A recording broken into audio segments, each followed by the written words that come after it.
Hello and welcome to the One-on-One Podcast. If you're enjoying the show, consider signing up for the Patreon. There you get ad-free content, early access, exclusive episodes, and monthly supporter hangouts. You can find it at patreon.com/the One-on-One Podcast. If you don't like the subscription-based models, there are other ways of supporting the show that are linked in the description. Thank you for tuning in and enjoy this episode. Welcome to the One-on-One Podcast with your host, Juan Ayala.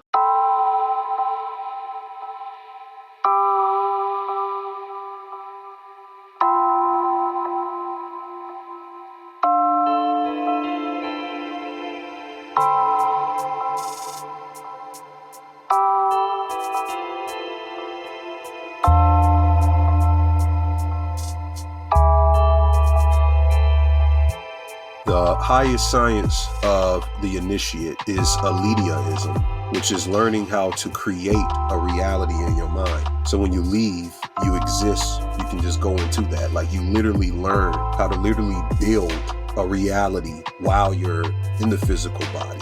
Every day, Sikhism meditation, Sikhism. It's this meditation technique of how to bring your five senses back into your imagination. And you use it, it strengthens your imagination by doing that. When you visualize an apple and you bite the apple, so you taste it as one of the senses. You hear the crunch, you smell, you know how the apple smells when you bite it. Seeing the apple and all of that type stuff is building your imagination every day in that meditation technique for you to build a reality. So these ancients learned how to escape the reincarnation.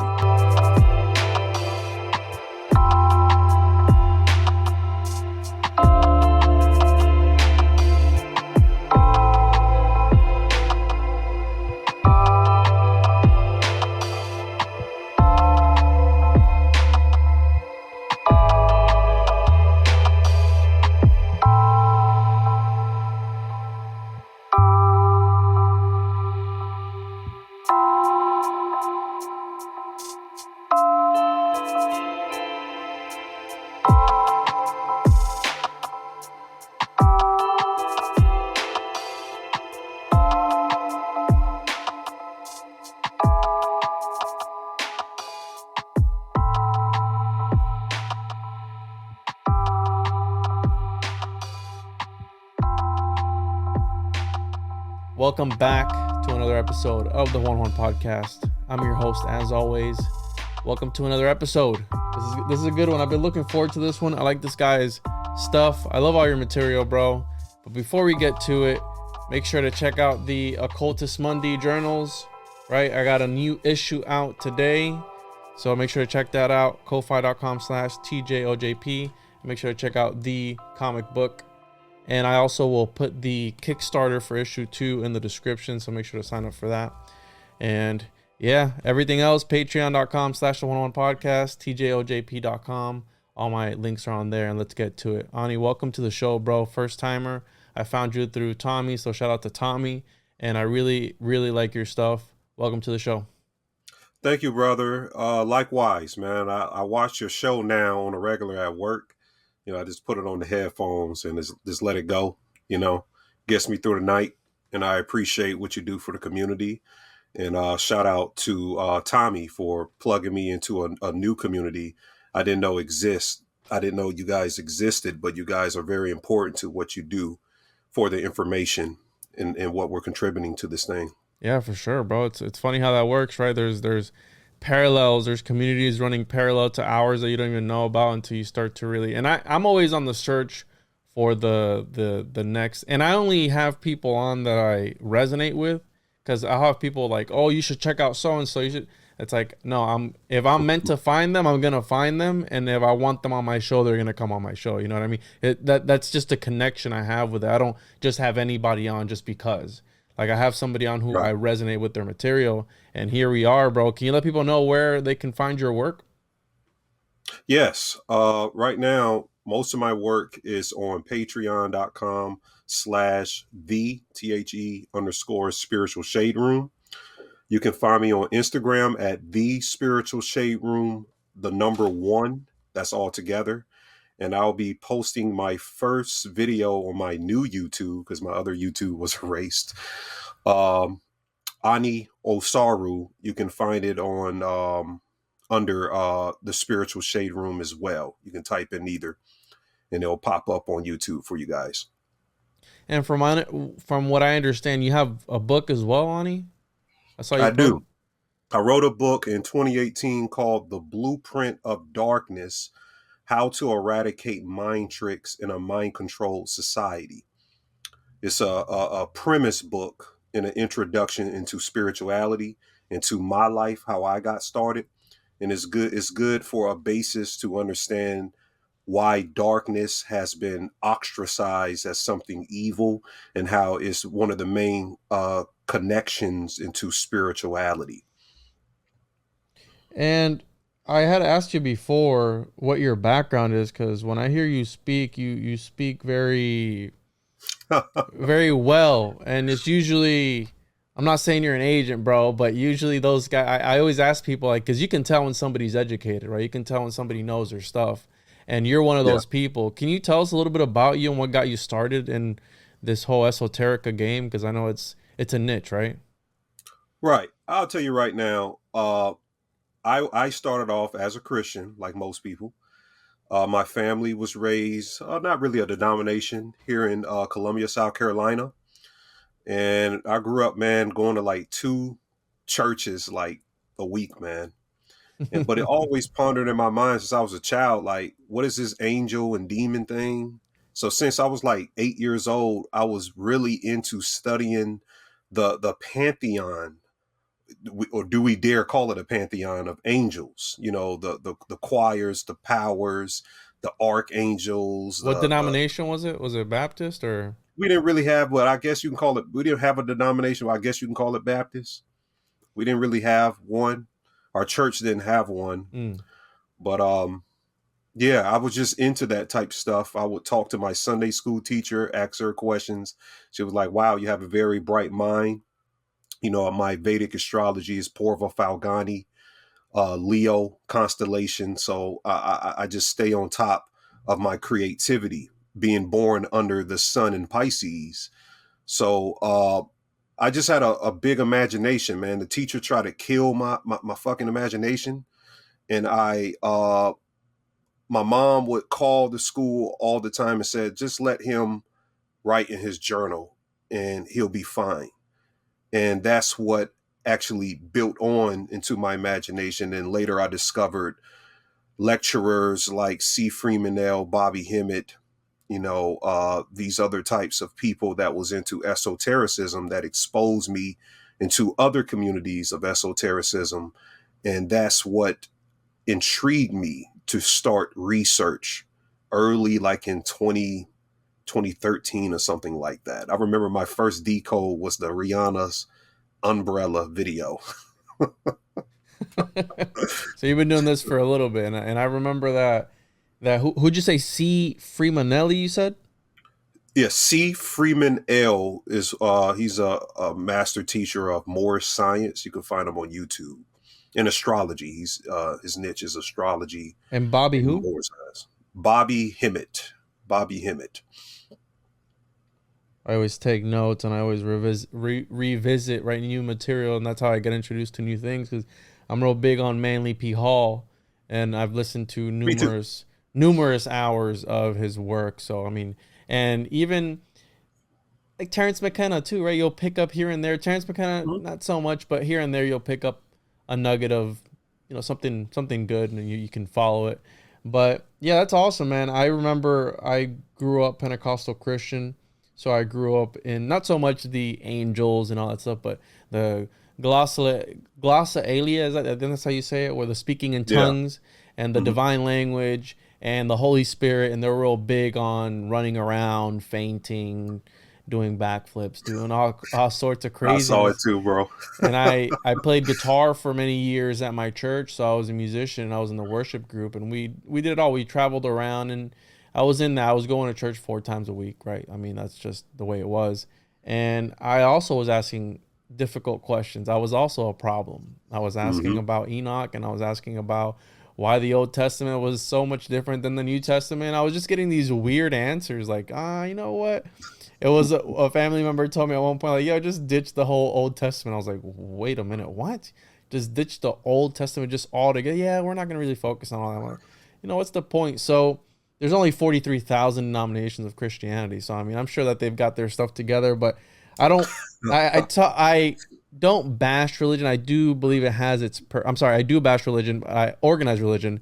I do believe it serves its purpose when someone needs guidance of some sort, and it's a system that somebody can have a foundation on. Otherwise, I think it's too dogmatic, and I mean, it's a business, man. At the end of the day, it's a business, and this is how they run it. But today we're going to be talking about the origins of the primordial world. And I know you had some material on that, and I like the way you approach things, very scientific, and you've talked about some things that I had never heard about in your material. And I just recently listened to you on Donuts channel with the Illuminati penguins, bro, and that that episode went hard, bro. That was really good. You guys did a really good job on that. Thank you, man. Thank you, man. A lot of people will probably, oh, this guy talking about penguins, but I get deep into the metaphysics. He didn't actually, play the full video. He took clips from it, but we went into some Manly P. Hall things, and we're going to go into that as well today, because part of his studies is into the Lemurian, worlds, and we got to dive a little bit into that on the back end. And I just want everyone in your audience to know that I do dive into the physics of reality. So if you hear a word, just look the word up. It's not, we'll get through it. And I love questions, because a lot of people are like, hey, I don't know what that means. And a lot of times in certain communities, we get conditioned with these cliche-isms. I don't like that, man. Like saying, I really don't like the word energy no more. Like I just be listening to some podcasts and they say energy like 50 million times. So I started using the word effervescence. That's another word for energy, So I just, get creative in the way that I utilize the word, because the words are the logos, and it sparks the imagination to enter into that realm of understanding. And that's what we're all trying to do. I don't know it all. This is just my research, and you can verify because I give you scholarship if somebody wants a reference point. But that's just how I've done information. I was trained that way by Bobby Hemmett and the rest of the people that came before me. Yeah, and Manly P. Hall doesn't do a very good job on that at all. He does not give sources whatsoever. But I did an interview with Ronnie Pontiac, which was Manly P. Hall's substitute lecturer for a period of time, and he told me that, well, he didn't tell me, another friend of mine had asked him on an interview, and he said the reason for that was because they felt sometimes like that piece of information was so fire, and given the time when he was writing, giving credit and citing your work wasn't really part of the process of writing something. So they would quite literally not plagiarize in like a bad sense, but take entire excerpts of other people's work because it was so fire, and he has a name, so he's like, I'm going to put this in my work because this is great. But they wouldn't cite where they got it from. But that's why they did that. It was like more of it was of the times, if you will, for lack of a better term.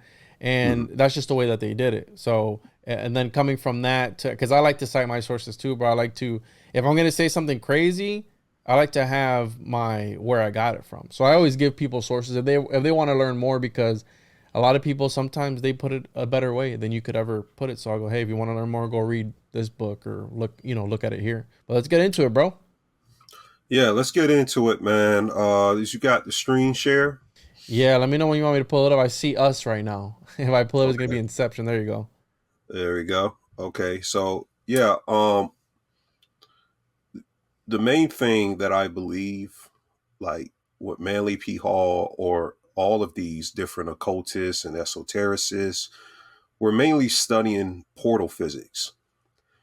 So I like to get into the science of the primordial realms and how we went through the portal, and we constantly go through portals. Now today is our feminine counterparts, which is becoming debatable. But this is like a vast science of the ancient world. So these are two models of a portal here.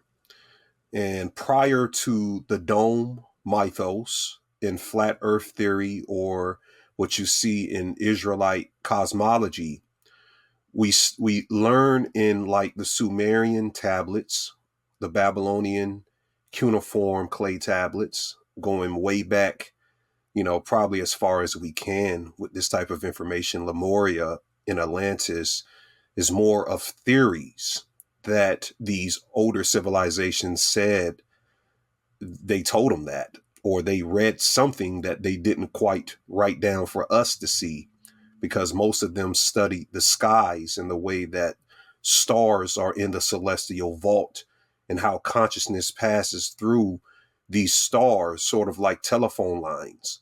And the information of how that works wasn't conveyed for over 2,500 years of them communicating amongst themselves. And then somebody 2,500 years ago said, yeah, those guys, they really knew stars very well. And that's it. That's all we get. We don't get the exact physics of it. So we're understanding how to combine both today. But, before the dome mythos, the Israelite cosmology, we were said to be under these primeval waters of chaos. And this is connected to Tiamat, a planet or a rim. I like to call it a plane or a rim of existence, and her husband Apsu in Babylonian Sumeria. Or you have another context of the waters of Nun in Kemet, which is Egypt, the Greek transliteration, or Nyx, or it's called Nyx in Greece. These are all primeval waters. So what was said to happen in the Israelite cosmology and some of the flat earth theories is that the firmament was said to have broke during the fall of an aeon, which is a Gnostic term that we'll probably get into if we can get into the information. So this is Mayontology meeting ontology. Mayontology is the study of non-being, and ontology is the awareness of being. So it's coming from a non-being world when this firmament broke and the waters poured in and began what is called the flood. Now, the flood, from what I studied, isn't a physical flood, although we may have had many flood disasters, which a lot of civilizations and the study of erosion or whatever the science is of that, we know that floods happened that devastated different civilizations. But the Great Flood, on record in most religious texts, in esoteric occult texts from what I studied, isn't a physical flood. So what I'm looking at in studying it is that there's rings of consciousness that was sheathed in a realm in quantum physics called primordial goo. And this is a physics term called quark gluon plasma, QGP. So this is what the primordial waters or the primeval waters were. Same thing.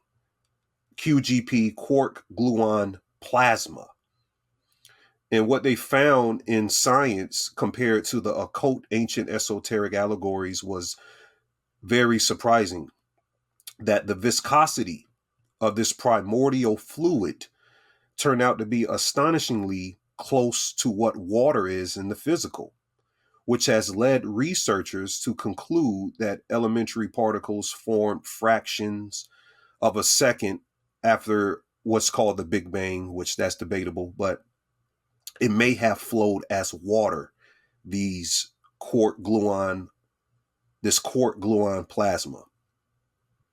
So this is what is the formation of what we call the abyss, the great deep, personified in Kemet, compared by Noon or the goddess Tyert, which is said to be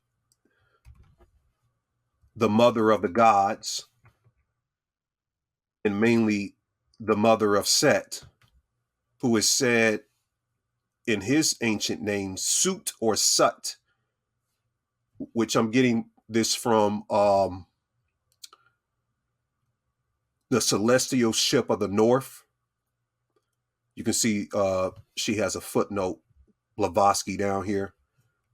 But the celestial ship of the North by Valencia Straighten, Emma Valencia Straighten. You see her son name is Sut. And originally her name was Typhon, but her name is Tyert in Kemet. But we're talking about the same goddess. Anytime you see certain goddesses or gods in different pantheons, you'll see similar traits. And what they're showing you is that all of the goddesses and gods are still talking about a monotheistic realm of consciousness. But each of the gods have its own attribute to the great God beyond.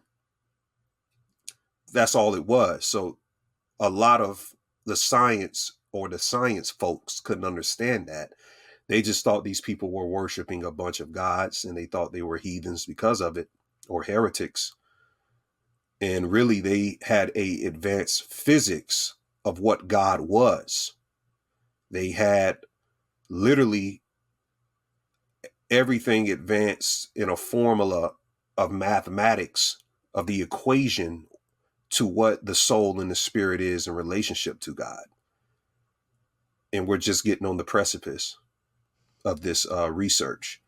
So Tyert is called the interior of all gods. The father mother is what she's called. And what is the father mother in theosophy? This is from The Secret Doctrine.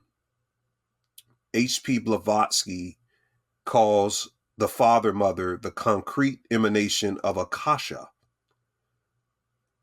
And are you familiar with Akasha, Juan?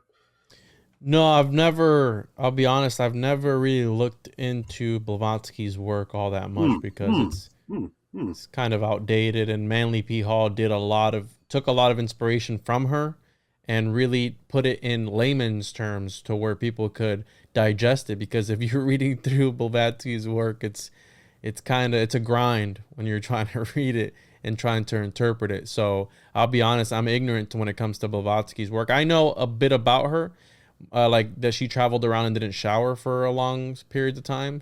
So she was probably nasty, but yeah. Yeah. Well, she had to dress like a man back then to even be in these esoteric circles, because that knowledge wasn't presented to women. But no, I was just talking about Akasha. I mean, her history, nonetheless, I know it kind of okay. But Akasha is supposed to be this realm of consciousness that we all collectively... Is it Kashic records? Yeah. Akasha? Yeah, that's what it is. Oh, wow. Okay. Akasha. Interesting. It's the Akashic records. It's like we're all consciousness, where you can instantly tap into your genetic clan data. But it's a goddess? Akasha, or space or sky or aether in traditional Indian cosmology? No, I didn't call it a goddess. I was saying that Tyre is called the father mother in H.P. Blavatsky's text. The father mother is called a analogy to the concrete emanation of what Akasha is. Okay, I got you. I'm with you now. Okay.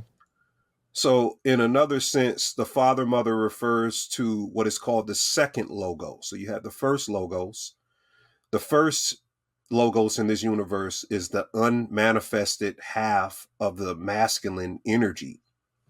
And the second logos is when the mother comes into the etherical spirit form to clean up the masculine's mess, because the masculine is literally what ushered in physical density. physical density was ushered in by the masculine half of the universe. So spirit, soul, ether is a feminine principle in occultism and esotericism.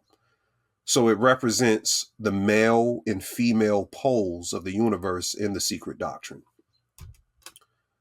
So what we're dealing with is monogenic rays from a dark light and from a white point of astral light congealing to create a phase of existence called the Anupadaka in the secret doctrine. And the Anupadaka is translated by H.P. Blavatsky to be the chaos realm, or this Buddhic realm of parentless beings. Parentless beings means, what that means is, one, nothing proceeded before this realm. Does that make sense? You keep saying rim. Are we speaking about the Ouroboros in a sort of way? This rim that exists, and because we're still speaking about before you get the physical. The physical is built on top of these networks of spiritual planes or realms. Okay, I got you. But they're layered, just like how you have a spirit that's connected to the astral realm, right? Yeah. The astral realm, people seem like, woo, the astral realm is the best thing you can do. I astral traveled last night. Ooh, that's the best thing you can do. But really, there's hyperdimensional planes. You have you ever done psychedelics before? I have, yeah. Well, that's beyond the astral plane. Hyperdimensional. Because you can come into a awareness. The astral plane is something, it's like a etherical net that spirits sometimes get trapped in. So when somebody, for instance, if they get in a bad car accident and God forbids they lose their life, some people get ejected out the body so quickly because of a violent death that they wander the astral plane not even knowing that they died. Interesting. You see? So it's like a web almost that catches you. That's what the astral plane, but there's realms beyond that. And that's why I named my journal Occultus Mundi, because I do believe there are layers of existence stacked on top of one another. And I do believe that we coexist with these other realities and dimensions. And psychedelics is a way of tapping into being able to see these other dimensions. And I do believe that when you take these substances, they open up your perception to other frequencies and other, I know you don't like energies, but energies, bro. That you're able to see. No, I'm not saying that. I hate on those podcasts when they say, the energy, and then the energy. And then I'm like, come on, bro, you gotta switch it up a little bit. So, you know what I'm saying? It's all about perceiving these other dimensions. And I think that psychedelics and even wine and spirits and all these, do you know that the word bar in Sumerian means altar? And there's a reason why you go to a bar to drink wine and spirits, right? I mean, it makes sense because some people talk about possession when they drink and they're overtaken by other entities. So makes sense. Bar also means Saturn in Ishmaelism, Islam. The word bar, they would say bar. It means Saturn. Interesting. And every time let's go to the bar, you're giving praise to Saturn. Let's go bar hopping, right? Yeah, bar hopping. Yeah. Wow. Yeah, I think that etymology, I'm ignorant a little bit to it, and I'm ignorant to astrology. You know, there's things that I'm still getting into that I've never really had an interest in, and I only really study whatever interests me and I find interesting.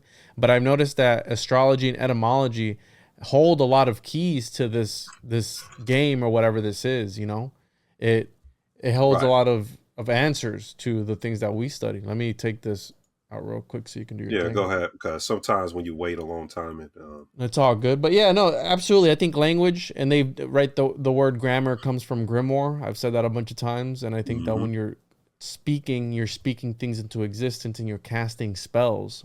and it does resonate on multiple dimensions. That's why you should be careful what you wish for, because you could get something that you didn't intend to happen. And I'm always very careful with what I say, and even with what I think, because that's also another form of speaking. It's just in a different way, and it still resonates in the ether, in this Akashic realm, if you will. Absolutely. I teach on Patreon how the original dynamics of, because anytime you speak, you're casting a spell. It don't matter if you don't want to cast a spell. When you're calling somebody's name, you're casting a spell. That's why they kind of merge the language to mean that. When you spell words, they understand the science, because it's nothing but vibrations and waveforms. But originally, when you're speaking, you're supposed to visualize the color connected to the vibrational tetrahertz of letters and words. And that's how you emphasize the spell. Have you ever heard that before? Yeah, with thought forms and egregores. I did an episode with Ben about that, about how I think Ledbetter was one of the ones which he was homeboys with Blavatsky, wasn't he? CW Ledbetter. Yeah. Ledbetter, and it was another one, and Besant, I believe, was the other lady that yeah, Besant, yeah. Yeah, that's wild, bro. That's really wild. I find that super interesting. Yeah, it's called quantum chromodynamics. Strong nuclear force. Colors run shit, bro. Like, literally, if you put I can't say that word right. I don't know. What? The S word. Because sometimes I just slip out and I just... No, you're good, bro. Yeah, you're good. All right. Just making sure, because some people they don't allow that, But no, you're good. But the quantum chromodynamics and colors, which actually comes from the word kalas. Kalas is the warping of reality. That's what kalas is. It's the cycle. It's a cycle of frequency. A frequency is a cycle per second. And when you're speaking, there's vibrations and waveforms that you're uttering. The silence is like the highest frequency. That's why when you meditate, you're supposed to be silent. So when they say talk is cheap, it literally is. You get more spiritual currency out of the meditation than you can speaking. But those who did use the science of uttering words in what's called Abrahamic spell magic, they knew that Kabbalists studying the Kabbalah, you're supposed to visualize a color associated with words, and that's how that's called the cosmic language. If you know how to speak and visualize colors while you're speaking, you can literally send a conscious thread out of your mind and make somebody do something that you want. Sympathetic magic. Is that Abramelech? Does that have to do with Abramelin? The mage. The mage. Yeah, Abramelech magic is spellbinding magic. Interesting. And so we don't give the ancients as much credit as we should, because what you're speaking on, that they had the ideas of what the self was, what the soul is, and we take everything so literally, right? Like, you had that picture of that God, that was that the mother. You said the let me bring it back father up. Mother, was it, or mother? Yeah, Tyert. She's called the mother of gods, but she's called the father mother. Mother. Yeah, because these gods here, they don't have a parent. They're the first. I mean, the oldest astrological calendar we have, Tyert is in the middle of it. It's in the temple of Dendera. So she's a hippopotamus god. So you see that depiction of her, though. It's like this hippopotamus, half woman. Is it androgynous? It's both, right? It's both. It's probably androgynous, but it's not. It's like, let's just say every god is supposed to have a feminine trait. She just has straight feminine traits, though. She doesn't have really a masculine trait. She's known for birthing the father. So that's why they call her the father mother. You get it? You. Yeah, I got you. It's like, what came first, the chicken or the egg? Right. So, because we take everything literally, and I did an episode on the Occult Anatomy of Man by Manly P. Hall the other day, and he was talking about the 7 different seals of how you're supposed to interpret scripture. And I mean, this applies for any scripture that there is, in my opinion. And historical was like the first lowest of the totem pole of interpretations that you could have for any scripture, anything. That's the most superficial level. It's like, oh, historically did this happen? Historically, did the flood happen? And what you're getting at, bro, is like next level, where it's like, maybe it wasn't a physical flood how they want us to believe it. Maybe there was a physical flood, like water that swept. I'm sure that happened throughout history. But what if they were talking about something else? And I have this theory of, because you're talking about the QGP and this plasma and the primordial goo. And I remember growing up, bro, I don't know how old you are, but I'm about to be 29 next month. And growing up, I remember quicksand being this thing, right? In all these movies and shows, they would show quicksand. And now you don't really see quicksand all that much. But was that some sort of programming for this black goo type of thing? Because I always thought, like, yo, if you ever get caught in quicksand, bro, you're done. You know what I'm saying? Right.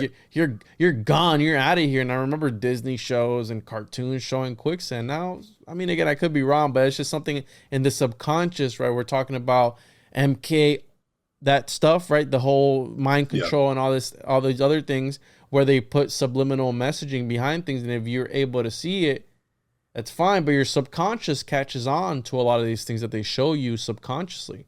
And they say that 90 something percent of our decisions are made subconsciously. That it's like an impulse that you just jump on it.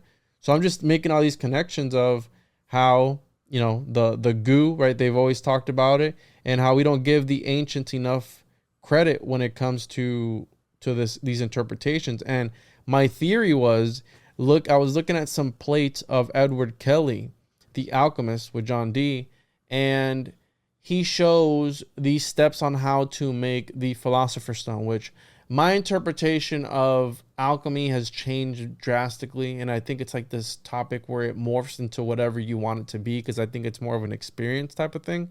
But he shows the steps on creating the Philosopher's Stone alchemically, right, in these plates, which is fine. It's typical plate, you know, it's a typical plate alchemical text. It's very shredded in symbology. And I'm going to pull it up real quick, because at the very last plate where you achieve the magnum opus and you become, right, you do the magnum opus and you step outside of time, it shows some interesting pictures.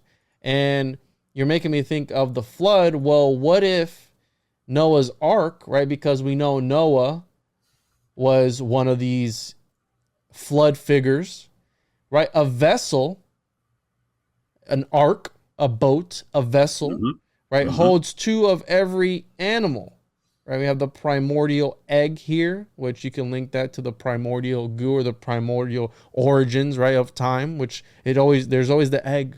And what hatches out of that?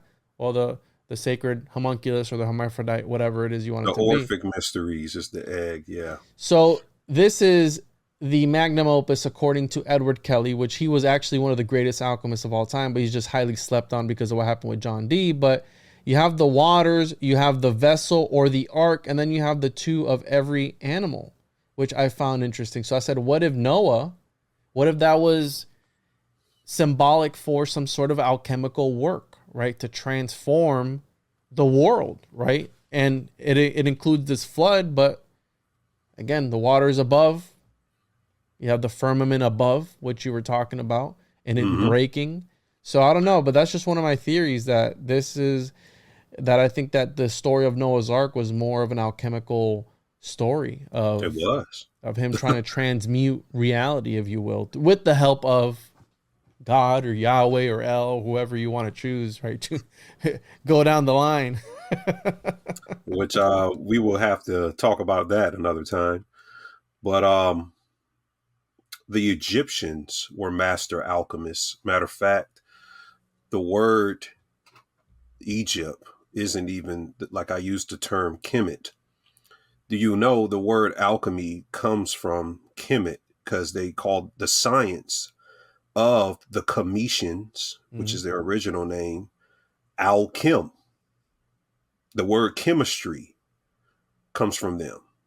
And it's the science of the darkness, which when you study alchemy, you'll notice there's the Negrito phase, which is called the blackening stage.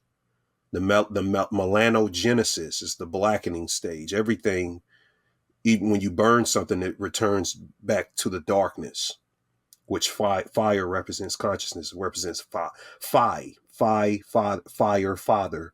It's the same thing, consciousness. Then you have the reddening stage, which is called the rubedo. Then you have the whitening stage, which is called albedo. I'm skipping the centronitas because that's debatable. That's the yellowing stage. Mm-hmm.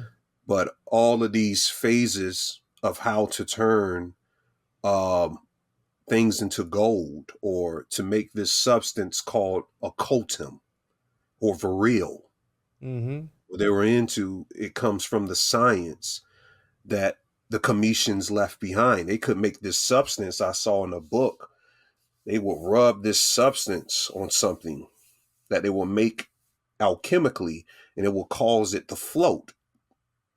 And they said that's how they built the pyramids. They floated those large, whatever you call it. They didn't, some people say they slid them across mud and stuff like that, but they were floating these things. And when I get deeper into the information, you'll see some connections to what you were saying about the subconscious realm, because that's the stuff that's being locked away. Matter of fact, the Roman government outlawed the underworld pantheons to all mystical systems, because the underworld is literally the physics of the subconscious. Under, sub. Under, what's under? The subconscious is like what's programming us. It's coming from that realm. And these primordial worlds I'm going to speak on are literally subconscious constructs that still exist as a part of the collective consciousness. We've just neglected it, and that's why we're locked outside of it.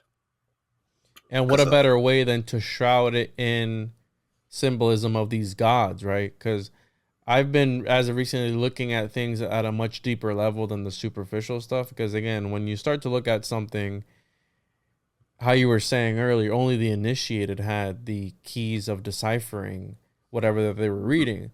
So all these stories that we're reading about, there's a much deeper meaning behind all of them. So look at, I don't like Crowley, but Crowley talked about how goetic magic was actually unlocking parts within your own psyche and being able to interact with these, right, these demons. Well, it's you, bro. You're the, like, you are the dark self, like Carl Jung. That's why I love Carl Jung so much, because he took occultism from an academic point of view, and his work is wild. I mean, I'm sure you know, but the implications of what he was getting at is bananas to me. You know what I'm saying? Yeah, Carl Jung highlighted the shadow. That's what I'm going to teach in my first YouTube video, Umbra Kinesis, how to control the shadow. Each of us have a shadow. Trauma is like a black hole in our life. You know, when we go through our lifetime, each of us experience two ends of the polarity, trauma and bliss. That's what we're clashing against. And the trauma traps a portion of your sub-personality way back then. That part of yourself is still trapped in that black hole, sucked in there. And Carl Jung was teaching how to go back to that area in your mind that started the trends of how you think today. What triggered you to go down a spiritual journey? What triggered you to do what you did to that person that they didn't like? There's a shadow in each and every one of us. Not only that, there's many shadows. That's the Goetia. So scientists say that we can only use 10% of the mind. The other 90% is the Goetia. Now, the demons got misinterpreted because the demons back in Etruscan Greek terminology was called the daimon. Daimon literally transliterates as gods, or it was called a good spirit. If you go to Google, or it'll say daimon means good spirit. Now tell me, if I told, someone who's of a religious faith, demon comes from daimon, that means good spirit, what would they say to me? Have you ever read this book, bro? I'm gonna send it to you after we're done here. It's called Daimonic Reality. Mm-hmm. Patrick Yep. Harper. Yep. Yeah, I always tell people about it. just recently found this book. Yeah, Bobby Hemmett put me on that book. Oh, really? Yeah, it's all about studying the daimonic reality, Mm-hmm. because that's what these primordial worlds are based upon. So, quick Really question, Mm-hmm. because you're making me think, bro. You got the little hamster wheel in my head, like running. Would that be the dark matter? Would that be part of, like, how you're saying this because right, they say reality is a certain percentage what we can see, and then the rest is dark matter or dark energy. It's like, well, we don't know what the other 95% is. How similar to how they say the right? We have gray matter in our brain.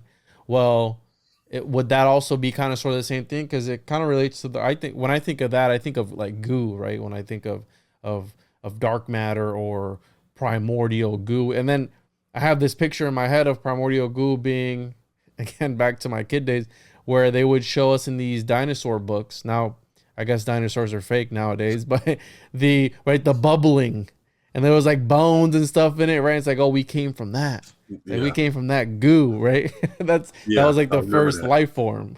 That's what I'm thinking of right now, bro. Oh, you just reminded me. I was watching Mandalorian last night, and they talk about the Mythosaurus, like the whole thing of the Mandalorian in Star Wars. It's about Mythosaurus. It's funny they named it Mythosaurus, like it's the dinosaur myth. But anyways, yeah. I mean, the dark matter is just the nest of all of this, of what I'm talking about. It's just the nest, and home is more incremental. We can separate it from dark matter, because dark matter is just the veil behind these spiritual realities. It's the glue. So we can look at dark matter as the glue that puts it all together. The third dimensional, the fourth dimensional, all the way to 11th dimensions, which I could get into. With the 11 dimensions is strings, the smallest thing there is strings, string theories, bosons, mesons, baryons. All of these terms comes from that 11th dimension, which is, one of the main dimensions they're trying to figure out. They'll never figure it out. But yeah, that's all the dark matter is. But yeah, let me show you something real quick though. Let me show you something, because a lot of people don't know this part of the information when it comes to the origins of Earth. Do we understand that Earth wasn't always a physical form? And all of these places they're trying to take us to, Mars, Jupiter, and all of these things are actually planes. When you look into the cymatic research, I love this guy on Twitter named Cymatic Jewel. This guy goes in, bro. You might need to follow him. But the cymatic research is talking about the primal sound and light fields that matriculates down and become these apparatuses of consciousness that becomes a part of physical constructs, 3D constructs. What'd you say this guy's name was, bro? Cymatics what? It's cymatic, Joule, Jewel. On Twitter, man. He be dropping some information, but the cymatic research is actually what stars are. The stars aren't burning balls of fire. That's not correct. When you get deep into the research, you study cymatics, the pulsations of sounds, then you really get to understand what is the true physics of what we're looking at nighttime in the sky. It's not a burning ball of fire. That doesn't make sense. In a vacuum, how can fire exist? They said space is a vacuum, right? That don't make sense. So this is the thing. Earth wasn't always physical. So the flood could have been speaking about when the spirit realm got encapsulated into a physical reality. Oof. So let me get into some interesting stuff for your audience real quick. Intergalactic commerce in a spirit plane. Let's get to the good stuff.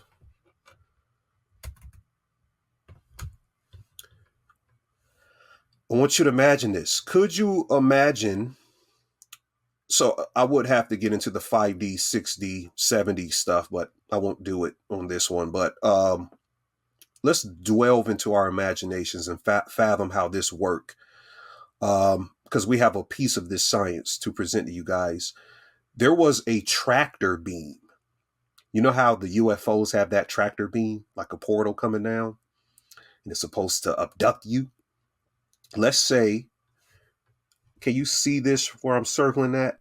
Zoom in. If you press Control and then you use the other. Yeah, never mind. You have a thing there. Yeah, for those Yeah, listening but at home. I didn't want to zoom over it though, because it's like But yeah, I see right it. here. Okay. That's so in the middle. So I like flat earth theory. I haven't been convinced that it is flat earth yet, or whether it's uh a spirit earth. I don't really care. I'm a get off of earther. That's what I am. So anybody asking that questions, there you go. There's your answer. So in the middle, they talk about the Rupus nigra. It's like the center of the world. 33 miles long. Say it again. It's 33 miles long. Oh, I didn't know that. I didn't know. Well, there you go. Right Mercator talks to John D about it, and they have this whole lore out of it, bro. Oh wow. Okay. Well, I didn't even know you knew that, bro. Because I came across it within the last couple of years, but I haven't really studied it real hard. But I've studied this thing they're talking about that used to come out of it when it was a spiritual plane, because they say beyond the ice sheet walls, and this is I don't know. I'm not saying this is factual, but they say when you go beyond it, you have to throw off your physical body and go into a spiritual form beyond it.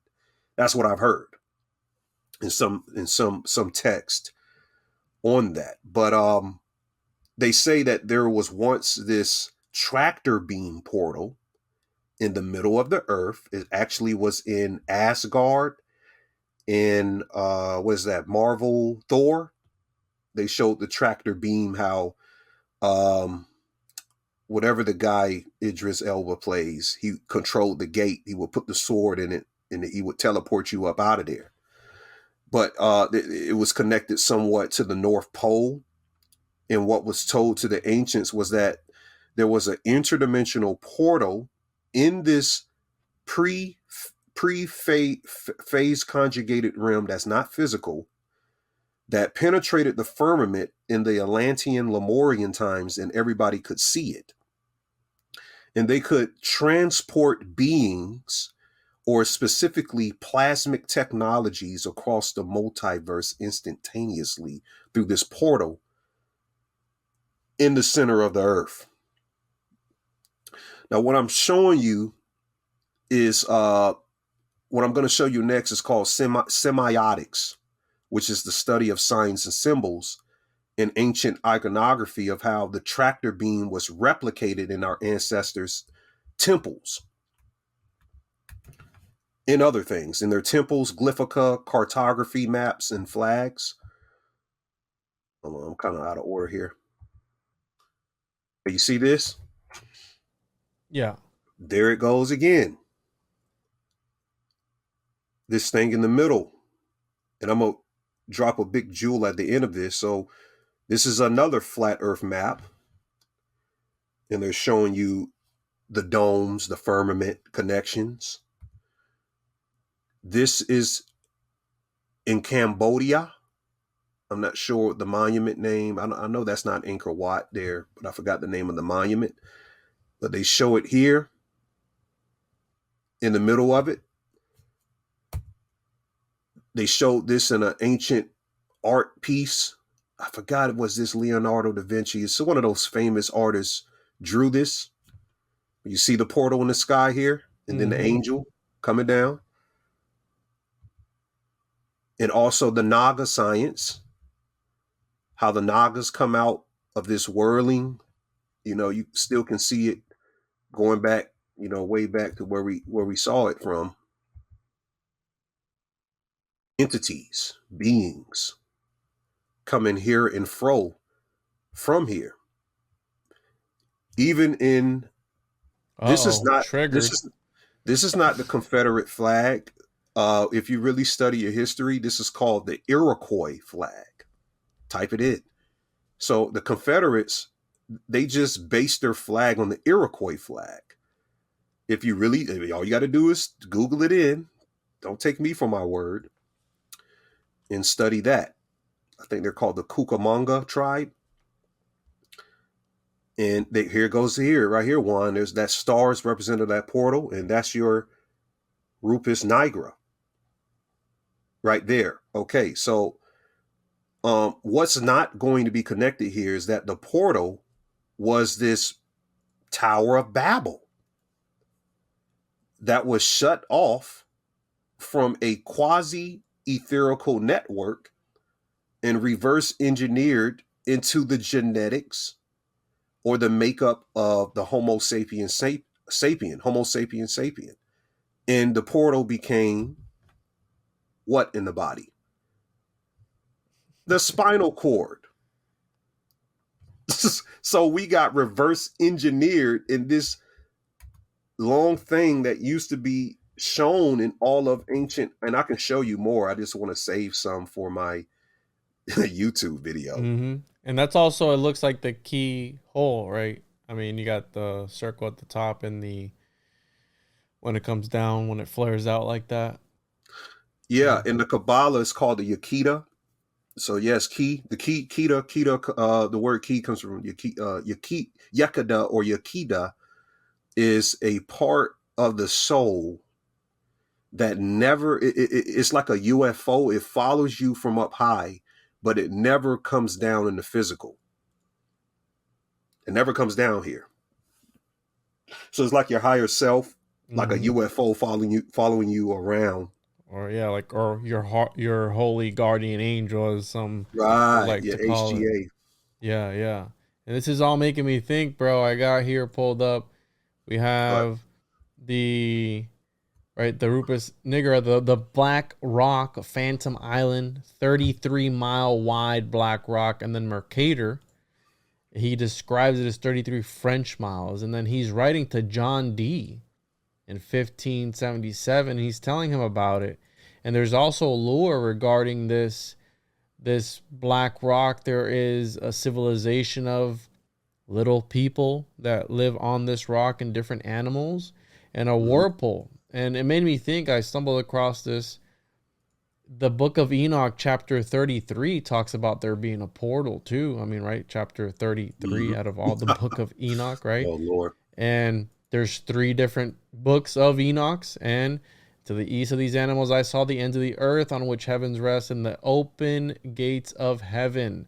And I saw how the stars of heaven come out and counted the gates out of which they come and wrote down all their outlets for each one individually according to their number, and their names according to their constellations, their positions, their times. So he's going in. I mean, saw 3 large animals, each different, et cetera. And I think that the book of Enoch is another template to be able to ascend to this higher dimension. But again, it's shrouded in all this imagery. It's a man that was taken up by God, and this whole story. But if you have the eyes to see, it's an alchemical text. And you're making me think, bro, because you said that the world wasn't always physical. Well, what if it took this Noah character with his vessel or his ark, and we know that vessels are part of alchemy, to transmute the world into existence, into materiality? Because we know about the transmutation of lead into gold. Well, is that times? Is that the spirit? Is that reality? Is that actually turning lead into gold, right? Like physical? Well, maybe it's all of that and some, right? Is there soul alchemy? There's spiritual alchemy. There's all these different levels of interpretation. And I think that maybe these texts are hinting at that. And I mean, here he says it according to their constellations, their positions, and their times and months. I mean, absolutely. It's all there. Yeah. And let's go to Manly P. Hall. You ever heard of the 7 root races? I have heard about it, but I don't know much about it. Well, just like what I said, if you study that text, that's an important text of Manly P. Hall to study. Because in the text, it's going to tell you that 1 through 4 of the root races were not physical beings. And I even have a note here where they call, when we started to come into the physical, the Atlantean Lemurians, the first physical form that you could see, he describes, is called the pudding bag body. And the pudding bag body is a pre-physical form of our finalized states that we inhibit now. The pudding bag body was a sack-like form tied at the neck, which there was no head, but there was like a floating pineal gland, like over the body is floating, that was extended out as an organ, as a sense perception in the rudiments of motion. So prior to having the head. And then the 4th root race became a little bit more denser in form. They were the gill men, the mermaids, or the aquatic humanoids that's connected to Atlantis. And then the 5th, I could get into the giants. That's our connection. We come out of the giants, the Homo sapiens sapien. When they talked about God destroyed the giants, they were talking about the final, what you used earlier, the transmutation up out of that symbiote of a genetic uniform into the E1, B1A, all of these other type of genetic uniforms that we are today, you know, in our respective environments that we live in. So he really breaks that down from the hominid stages, the phases of the hominid coming out of the giant and going back into the gillman, going into the pudding bag, then going into what he calls the men, or the sons of will, where in this chaos sphere of consciousness, these beings could think something and it would appear right before them. And he says that the 6th and the 7th race, we're in the 5th form right now. The 6th form, we're supposed to acquire another spinal cord in 1,000 years. So we get 2 spinal cords.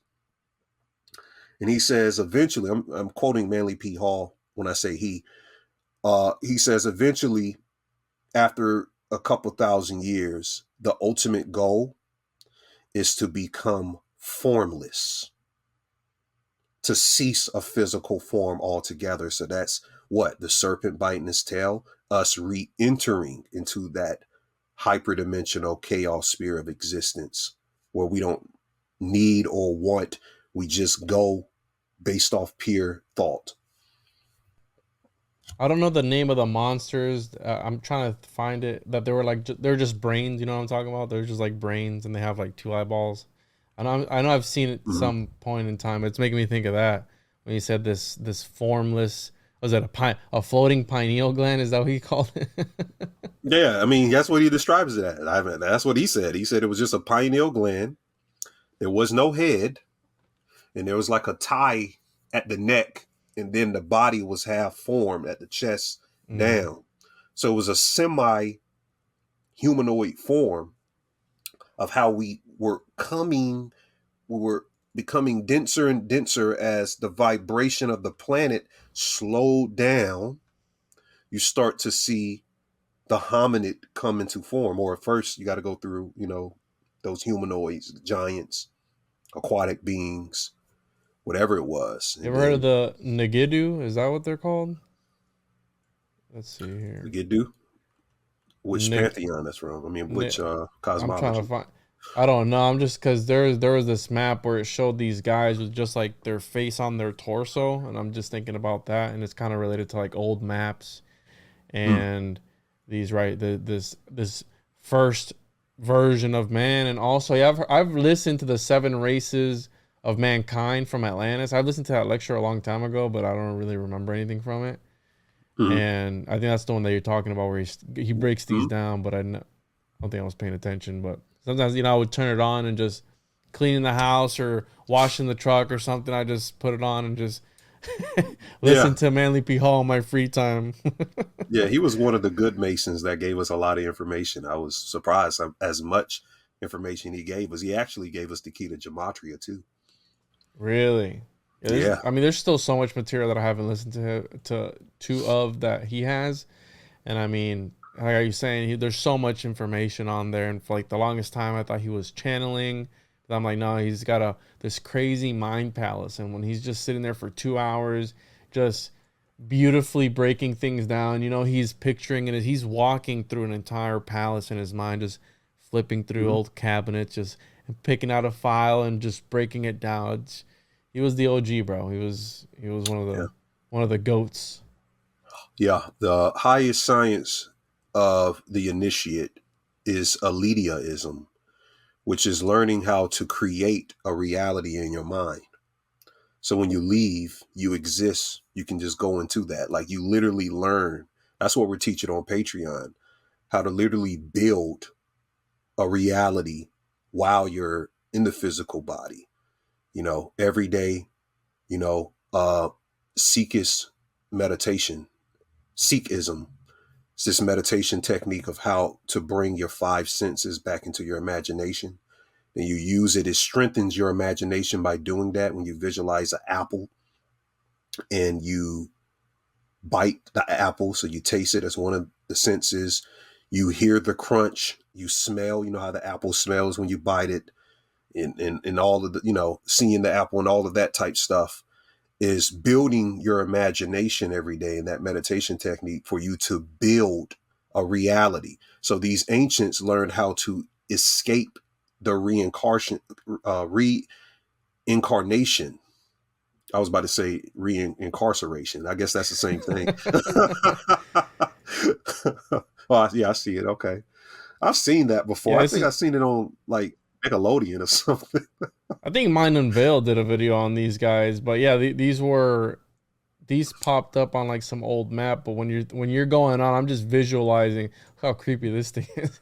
I'm just visualizing things in my head and just connecting dots. But yeah, these are called Bleemies, I guess, and they're the headless men, and they come from a rumor in antiquity, and later to inhabit remote parts of the world. They're variously known as whatever that means in Greek, or Bleemies, described as lacking a head with their facial features on their chest.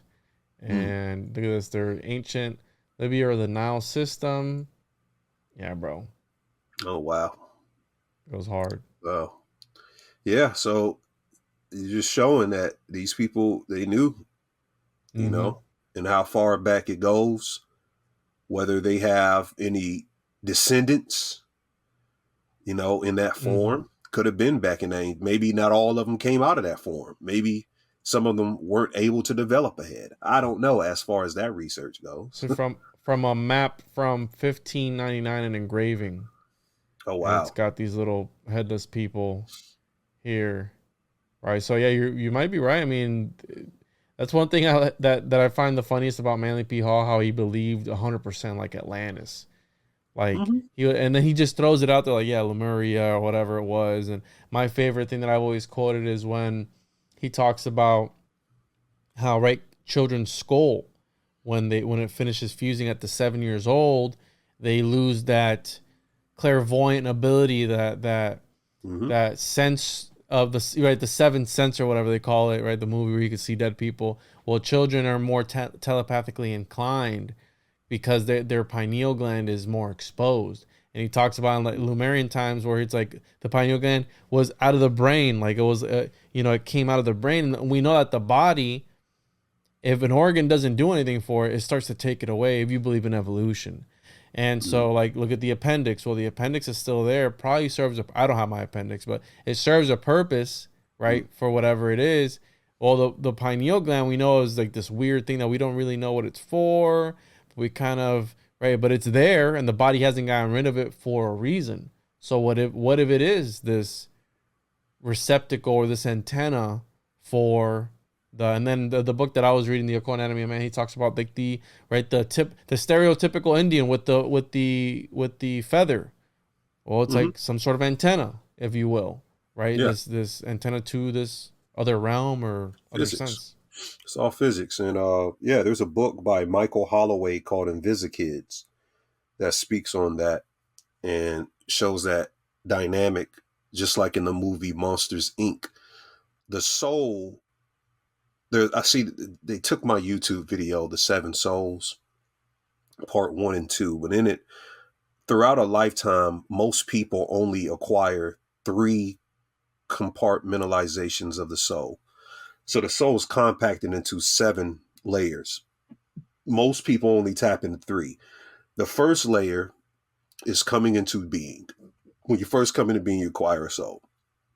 The second soul is like around age 8 through 13 in puberty, when the child develops the ability to what? Procreate. 8 through 18, 8 through 14, more than likely. So now you've acquired a second soul because now you can create a soul. And then the third soul, the adult around 18 through 25, it's an intelligent soul, because a adult to a 8-year-old child, they've seen so much. They're rims of head. I mean, they can literally trick the 8-year-old into anything because they entered another rim mentally of seeing a lot. That's another soul that they've acquired, an intelligent soul. Most people stay right there. They never get past their intelligent soul. That's the majority of civilizations.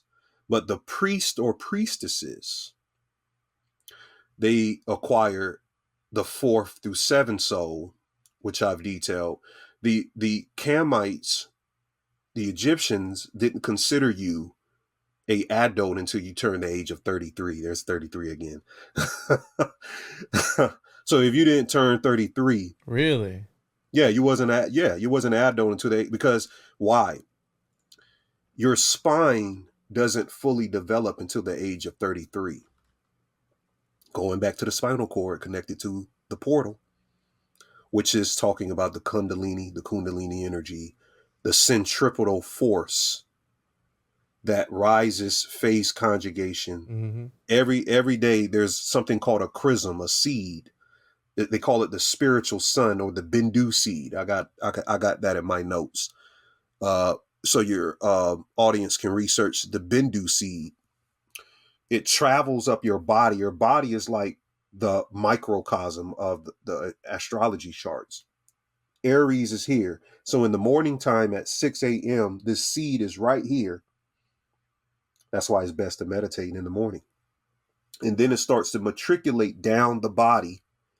And you go through all of, the astrological signs until you get to the feet. It actually enters the feet. That's why they call the bottom of the feet what? Souls. The soles of the feet, that's Pisces. The 2 fish is the 2 feet.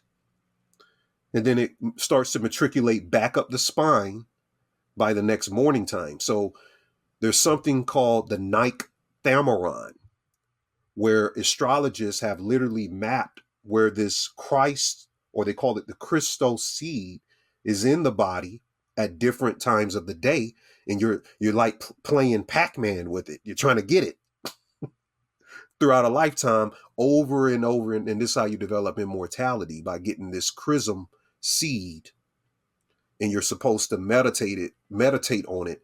And then it fuses in with the pineal gland. Once it moves back up, it fuses back in. So you're visualizing that centripetal force to bring the seed back in between the father and the mother, Ra, and the moon, which is hypothalamus, pituitary, the cerebellum, cerebellum, Abraham, Abraham, which is the right hemisphere, and Sarah, his wife, the cerebellum is the left hemisphere, the sun and the moon. And I even studied that the Bindu seed has a spiritual moon. I didn't know that. Was But that really reading his wife's name, Sarah? her name was Sarah. Whoa. Yeah. Biblically, yeah. Damn. That's crazy. And maybe that's why they want to keep you in that 9 to 5. to throw your little seed at a whack, right? Yeah. Working Yeah. those 40 plus hours a week, so you don't have time to chase it like Pac-Man. I mean, I've heard something about, was it Donut that did a video on Pac-Man, like the esoteric meanings behind it? Because I heard somebody talk to me about that before. I'd like to see that if he did. Yeah, maybe we could do it if it hasn't been taken. I'm pretty sure it's been taken, like the esoteric meanings of Pac-Man. Yeah, because there's a Demiurge part of it too. Yeah. You know the Demiurge. You're the Demiurge, right? Yeah. I studied Gnosticism, was the first stuff I studied, like when I started to really peel apart the layers. And it makes sense what you're saying, where they want to take us to these other planets, right? These other planets. And the Gnostics were saying what? That every orbit of every celestial body was a different dimension. And when you would cross that orbit, you'd be crossing into another dimension ruled by a demon or a daemon or another entity of some sort. So it makes sense. The ancients were saying it way before anybody else, right? And I mean, yeah, it makes a lot of sense to me. Yeah. The real history, in which I'll get into in these next couple of weeks, is studying the Titans, because that's the secrets to the book of Enoch and the fallen angels, because the Titans were changed into humans. And the Cathars believe that humanity were fallen angels. Each and every one of us are fallen angels. But I had to tell Tommy, I disagree that you think that all of the bank Illuminati families are the fallen angels. I don't know how. I mean, are we saying that they control the world because they have a better spiritual ability than everybody? Or has this been a long plotted out thing by the Demiurge to set up certain vessels? Because the Demiurge, to me, is an artificial intelligence system that can be hacked. And maybe these people learned how to hack it. And then they brought the consciousness of the Demiurge into real artificial intelligence. Yeah. So it's down here with us. Absolutely. I mean, that's what all those movies are about, right? Like maybe perhaps a sort of virus that takes over technology and is able to do things. I mean, look, isn't that the premise of Resident Evil, where like this thing takes over the technology? I could be wrong, but it was Donut that did the Strange Origins of Pac-Man a month ago. He went in on that. I know I'd seen that somewhere. I don't know how I missed that. I'm gonna check that out tonight. But I think that the Resident Evil part of that is having some evil AI. Let's see here, taking over the world. So the Red Queen, she doesn't take on a human form. Sounds older and more robotic. Yeah, something about the Red Queen. Let's see here. I could be completely wrong, but yeah, the Red Queen is like this incorporeal. Let me pull this up here.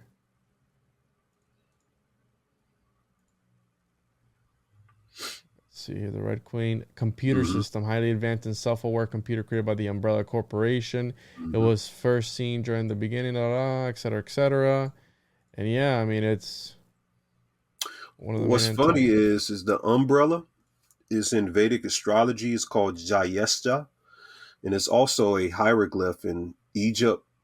The land of Amenta, the underworld, is the Umbrella. Really? So yeah. So they be hijacking stuff, bro, and putting it into their own program. Yeah, dude. I mean, this is here. Yeah, I could have sworn that was like part of the lore, where it was like this computer that takes over. So it could be right, because you have the opening of the mouth ritual in ancient Egypt, where they were drawing down. I mean, in voodoo, that's part of it, opening yourself up to the deity, for the deity to come into you as a vessel. You're the vessel for that.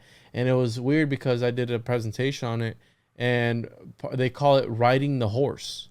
Part of so again, you have this horse chariot, you have this, right, the Ezekiel and the chariot, and you have all these connections of these in the opening of the mouth ceremony. The pharaoh is taken on a throne that's flown, I think either pulled by horses or flying in the air. It's got wings or something. But we did ascension technology on this episode that I did, and it was all the different versions of how to ascend in different cosmologies. And ancient Egypt was one. The alchemists have their own, right? Achieving magna opus is stepping outside of reality. That's part of their ascension model. And we covered all of those. And it's I love seeing what are your thoughts on all the similarities between all these ancient cultures and ancient civilizations and the gods, because you said that they're talking about the same thing. Mm-hmm. Were they actually seeing the same entities like in the sky or in manifested in front of them? Like why personify it? Why put a body to it, or these weird chimeras, if you will? Like, do you have any ideas on that? Yeah. Anthropomorphism is what you're talking about. And when you put a animal on a humanoid body, we can't take modern science to understand ancient science, but we can take ancient science and understand modern science. So a lot of time we try to approach it and say, just because we see these anthropomorphic figures, these bird people in Sumeria or these dog-headed people in Egypt, that this is what they were seeing, just like the Cerberus and the three-headed dog in Greece. And really, when you really study it, they were using examples of monstrous beings to describe the power it has over certain realms. They weren't necessarily saying that they see Anubis as a dog. What they were saying was that specific dog is called Shisui Kuntley. It's a American dog. It has a spiritual nature to it. It has a very spiritual nature. So they venerated it.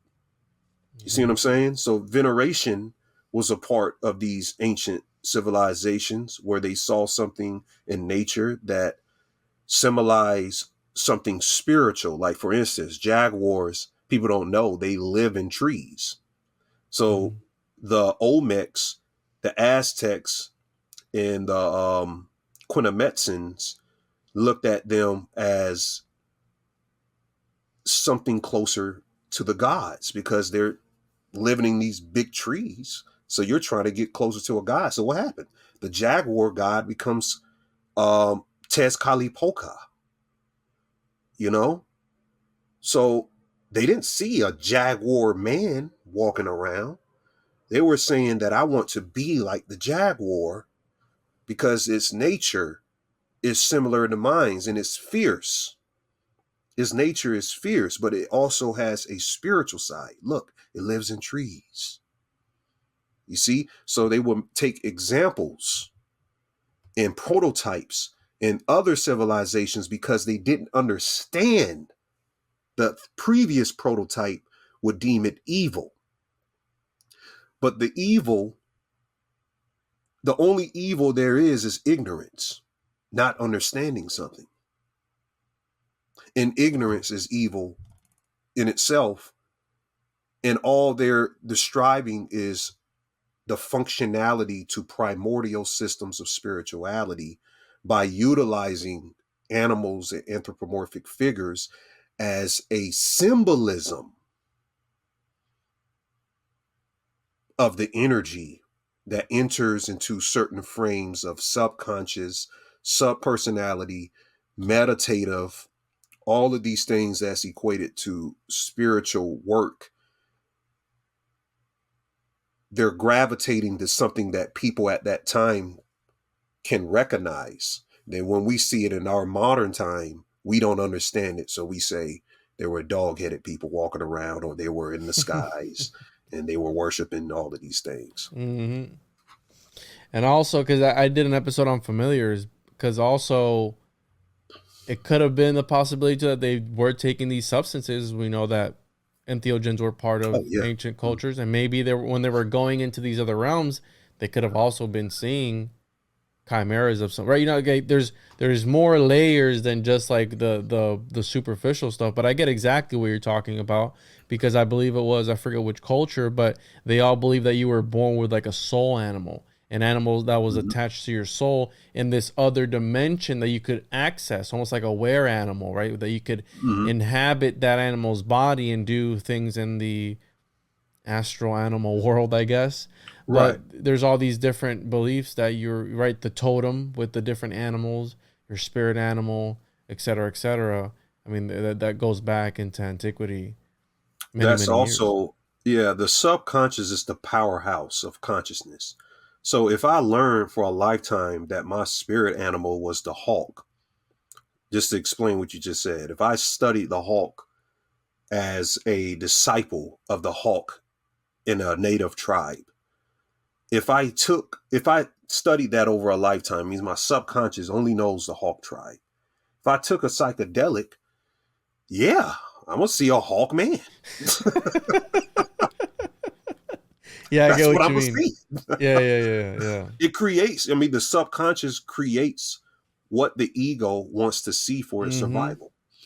And it's shaped culturally, society, the society, familial, everything shapes that all at once. And Ani, I think we're running out of time. Yes, This sir. was, I want to have you back on again because I think we left plenty on the table to talk about. But this has been very interesting, and I appreciate you coming on to talk to me about these things. You're just making me think outside the box when it comes to things that I've already been thinking about, but looking at them from a different perspective. Which, Right. Spirituality is about seeing different perspectives. That's all spirituality is. If you can't see it from a different perspective, then you're truly not spiritual. If you're locked in, I'd study it this way. I come to these podcasts to get different perspectives. So I appreciate you for sharing these perspectives, and let's continue the journey and engaging in the conversation and see what we get out of it. absolutely. And one more time for the people, where can they find you over on my end if they want to hear more of you? When are you launching the new channel? The new channel will be launched this weekend, most likely on Friday. So you can find me at Ani Osaru, ANIOSARU. And you can come on to Patreon to get the information on a regular basis. We do about 3 classes a week. That's patreon.com/the_spiritual shade room. And I'm on Instagram as Ani Osaru, or the spiritual shade room 1. Yeah, send me your links and I'll post those. You have a link tree, bro? I should. I have to look into my stuff. I'll send it to you. I'm going to shoot it over to you. Yeah, send me that over. And dude, I really enjoyed this. We'll have to do it again very soon. And as always, everybody, you know where to find me, tjojp.com. Make sure to check out the Occultist Monday, the comic book, YouTube, TikTok, Twitter, all that stuff. You know where it's at. Thank you so much. And as always, see you on the other side. Thank you, brother. Peace.